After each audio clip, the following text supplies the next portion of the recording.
বলা হয়ে থাকে অপারেশন সিঁদুর ভারতের পরাজয়ের গল্প বলে, কিন্তু ভারত উল্টো সেই পরাজয়কেই জয় হিসাবে তুলে ধরে, পাকিস্তানকে তীব্রভাবে আক্রমণ করে। এবার সেই অপারেশন সিঁদুরের বর্ষপূর্তির ঠিক আগ মুহূর্তে উড়িষ্যার আকাশে রহস্যময় ক্ষেপণাস্ত্র পরীক্ষা চালিয়ে আবারও শক্তি প্রদর্শনের নাটক শুরু করল ভারত। ধোঁয়ার রেখা, গোপনীয়তা আর অ্যাডভান্সড অগ্নি নামের আড়ালে এমন এক পরিবেশ তৈরি করা হয়েছে যেন গোটা দক্ষিণ এশিয়া ভারতের নতুন ব্রহ্মাস্ত্রের সামনে কাঁপছে। অথচ দিল্লি নিজেই পরিষ্কার করে বলেনি এটি অগ্নি 5 নাকি অগ্নি 6 না অন্য কিছু। সামরিক বিশ্লেষকদের একাংশ বলছেন এটা আসলে কৌশলী প্রচারণা। একদিকে দেশের অভ্যন্তরীণ রাজনীতিতে জাতীয়তাবাদী আবেগ উস্কে দেয়া, অন্যদিকে পাকিস্তানকে ভয় দেখানোর একটি অপকৌশল। প্রশ্ন উঠছে, সত্যি কি ভারতের হাতে নতুন আইসিবিএম এসেছে, নাকি সুপার পাওয়ার ইমেজ তৈরির জন্য সাজানো মঞ্চে নতুন নাটক? ঈদ আসবে, সাথে ক্যাশব্যাকও আসবে। নিজের বা প্রিয়জনের জন্য কেনাকাটায় এবারও নগদ পেমেন্টে পাচ্ছেন দারুণ ক্যাশব্যাক। তাই যাই কিনুন, পেমেন্ট করুন নগদে।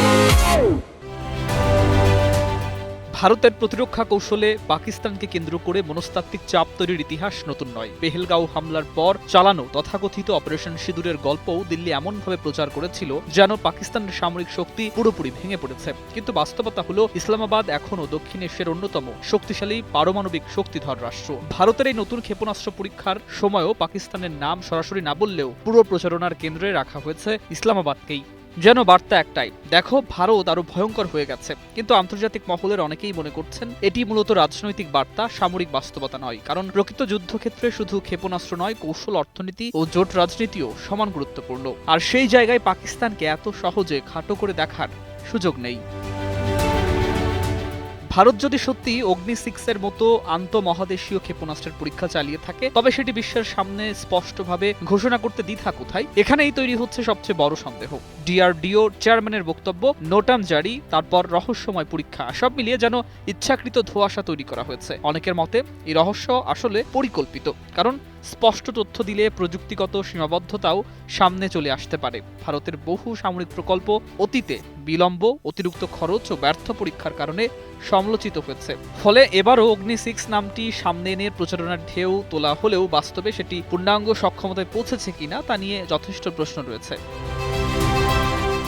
ভারতের সংবাদ মাধ্যমের একাংশ এখন হাইপারসোনিক ক্ষেপণাস্ত্র নিয়েও উচ্ছ্বাস ছড়াচ্ছে। ট্রামজেট ইঞ্জিন পরীক্ষাকে কেন্দ্র করে এমন এক পরিবেশ তৈরি করা হয়েছে যেন ভারত আগামীকালই আমেরিকা, রাশিয়ার সমকক্ষ হয়ে যাবে।